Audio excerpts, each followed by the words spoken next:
दोस्तों, जिस तरीके की गिरावट पिछले 6 महीने में स्टॉक मार्केट के अंदर देखने को मिली है, उससे इन्वेस्टर को एक चीज का तो क्लियर हो गया कि भाई सारा का सारा पैसा इक्विटी में डालना पूरी तरह से सही नहीं है।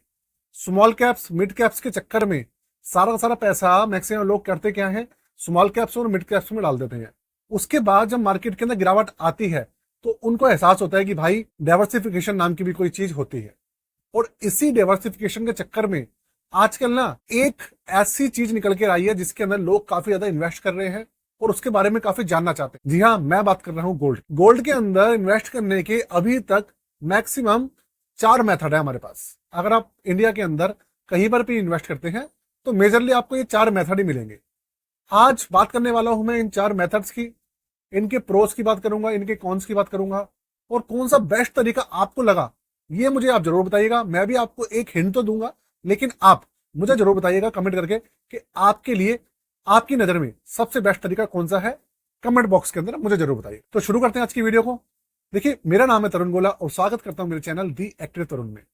तो सबसे पहली बात, गोल्ड होता क्या है ये समझते हैं। देखिए, गोल्ड जो होता है हमारी होती है असेट्स, जो कि धरती के अंदर से निकाला जाता है, रेयर धातु है। गोल्ड की अभी के समय में जो हमारे उपग्रह होते हैं, सैटेलाइट्स होती हैं, हमारे सेमीकंडक्टर्स हैं, चिप्स हैं, जितनी भी ऐसी चीजें हैं जिनके अंदर सॉफ्टवेयर प्रोग्रामिंग होती है, एआई हो गया, कंप्यूटर चिप्स हो गई, किसी के अंदर भी आप देखेंगे गोल्ड का इस्तेमाल हो रहा है बहुत ज्यादा। और अभी के समय में जो चाइना है और अमेरिका है, सबसे ज्यादा यूज करने वाले देश हैं गोल्ड के। दूसरी बात, अगर आप पूछना चाहें कि अभी के समय में गोल्ड के रेट क्यों बढ़ रहे हैं, तो देखिए उसका रीजन है कि जो भी देश है ना, वो गोल्ड का बहुत ज्यादा यूज क्या कर रहे हैं, बाइंग कर रहे हैं। जर्मनी हो गया, इंडिया हो गया, कोई से भी देश देख लीजिए आप, अभी के समय में फॉरेन रिजर्व्स के अंदर डॉलर की क्वांटिटी कम कर रहे हैं और गोल्ड की क्वांटिटी बढ़ा रहे हैं।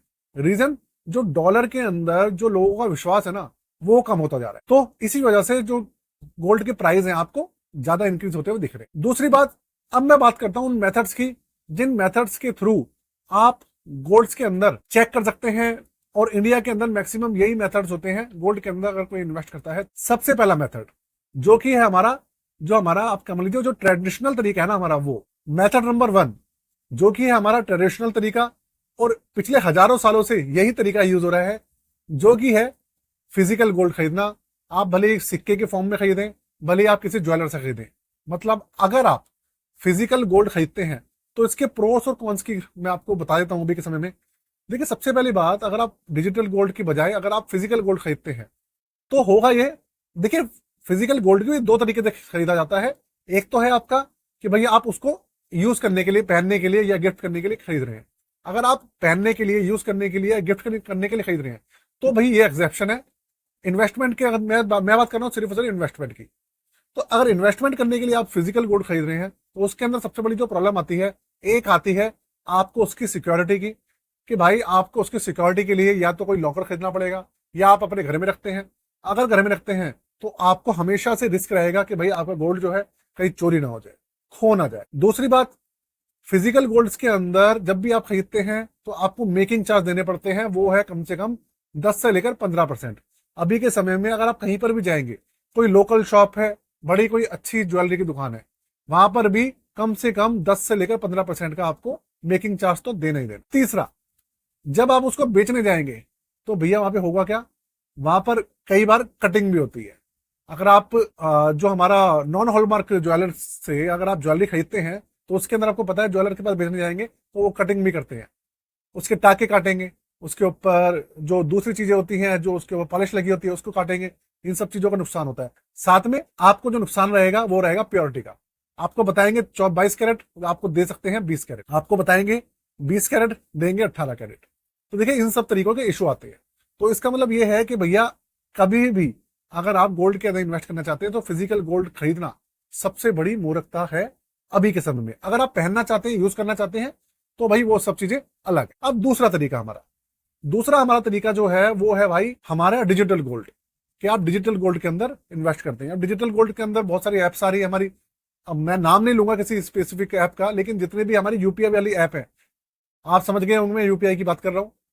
तो कोरोना काल से ही बहुत सारी एप्स निकल के आई है जो कि कहते हैं कि भैया आप डिजिटल गोल्ड खरीद सकते हैं, और उनके अंदर ऑप्शन भी आता है आप 100 रुपए से डिजिटल गोल्ड के अंदर इन्वेस्ट कर सकते हैं। लेकिन प्रॉब्लम क्या आती है उसमें, उसके अंदर जीएसटी लगता है 3%, दूसरी बात, उसके अंदर जब आप परचेज करने जाते हैं तो प्राइस अलग होता है, जब सेल करने जाते हैं तो प्राइस अलग होता है। उसके अंदर कहीं ना कहीं घूम फिर के आपको 7-8% का नुकसान हो ही जाता है।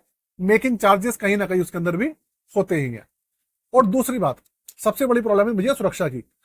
आज आपने इन एप्स के अंदर इन्वेस्ट किया हुआ है, डिजिटल गोल्ड खरीदा हुआ है, कल को अगर ये एप्स बंद हो जाती है तो भैया आप कहाँ जाएंगे, कहाँ ढूंढेंगे और किसको पकड़ेंगे, है ना।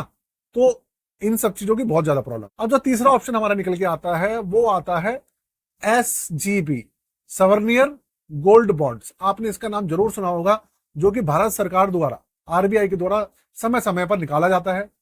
अब इसके अंदर होता क्या है कि ये भी एक तरीके से डिजिटल गोल्ड ही है, लेकिन इसके अंदर होता क्या है कि आपको एक तो एनुअली 2.5% का जो है इंटरेस्ट रेट तो मिलता ही मिलता है। उसके अलावा टैक्सेबिलिटी जो होती है, जो कैपिटल गेन्स है उसके अंदर भी छूट है, जो आपको अमाउंट मिलेगी उसके अंदर भी टैक्स के अंदर छूट है। तो टैक्स की इंप्लीकेशंस काफी फायदा हो जाता है, इंडेक्सेशन का बेनिफिट मिल जाता है आपको। दूसरी बात, इसके अंदर जो आपका करेक्शन का जो ऑप्शन होता है ना, जो मेकिंग चार्जेस हो गया, ये सब चीजें हो गई, इन सब चीजों की जो प्रॉब्लम होती है वो खत्म हो जाती है। लेकिन अब अगर आपने 2025 में गवर्नमेंट का एक नोटिफिकेशन आया उसमें सुना हो, तो गवर्नमेंट ने क्लियर कराया कि भैया इस साल वो जो सवर्नियर गोल्ड बॉन्ड्स है भैया वो नहीं निकालेंगे। तो दूसरे ऑप्शन से, अगर दूसरे चैनल से आप खरीदते हैं तो भैया वहां पे होगा क्या, वहां पे आपको महंगा पड़ेगा। तो ये जो तरीका है ना, ये भी अब थोड़ा सा पुराना होगा। अब फोर्थ नंबर पे, और जो सबसे ज्यादा लेटेस्ट, जो अभी के समय में सबसे ज्यादा फेमस, लेटेस्ट, सबसे ज्यादा जिसके अंदर बेनिफिट है, वो जो तरीका चल रहा है वो है भैया हमारे गोल्ड बेनिफिट, गोल्ड बॉन्ड्स, माफ कीजिएगा, वो है गोल्ड ETFs और वो है गोल्ड म्यूचुअल फंड्स। दो ऑप्शन चल रहे हैं हमारे फोर्थ नंबर पे, मेथड नंबर 4 पे, जिसके अंदर लोग ना आजकल काफी ज्यादा इंटरेस्ट दिखा रहे हैं। अब गोल्ड ETF के नाम अगर हम मुझसे जानना चाहेंगे तो देखिए वो मैं आपको बिल्कुल भी नहीं बताऊंगा, क्योंकि भैया यूट्यूब की गाइडलाइंस की वजह से, सेबी की गाइडलाइंस की वजह से ये सब चीजें हम डिस्क्लोज नहीं कर सकते। लेकिन आप कोई सा भी ETF ले लीजिए, सबके अंदर रिटर्न्स वगैरह सेम ही आते हैं, सबके अंदर चार्जेस वगैरह सेम ही है। अब आप बेनिफिट समझिए, अच्छाई और बुराइयां समझिए।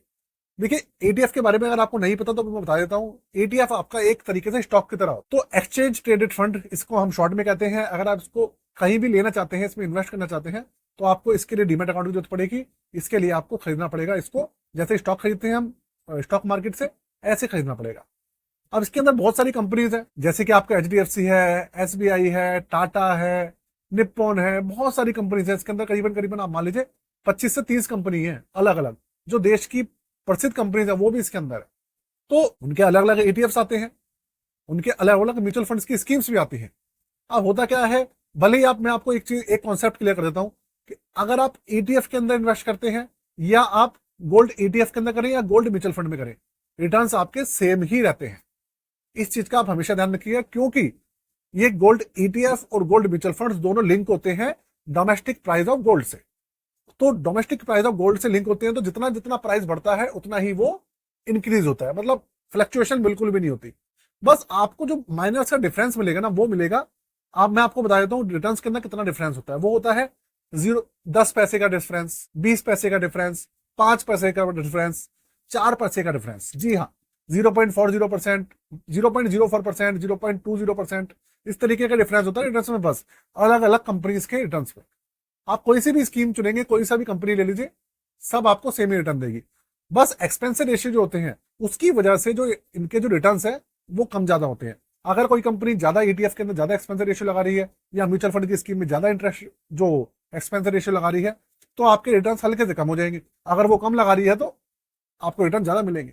बस इसी के वजह से फर्क आता है, नहीं तो जो रिटर्न्स होते हैं वो सेम रहते हैं सारे ETF में और गोल्ड म्यूचुअल फंड्स के अंदर। अब म्यूचुअल फंड्स के अंदर होता क्या है कि आप उसमें SIP कर सकते हैं, आप उसमें लमसम कर सकते हैं, जैसे नॉर्मल SIP होती है वैसे आप कर सकते हैं गोल्ड म्यूचुअल फंड्स के अंदर। और गोल्ड ETF के अंदर आप क्या कर सकते हैं, अगर आपको अच्छे से सब कुछ पता है उसके बारे में, तो आप ETF के अंदर भी SIP तो उसमें भी कर सकते हैं, लेकिन उसको लॉन्ग टर्म के लिए शेयर्स की तरह भी खरीद सकते हैं।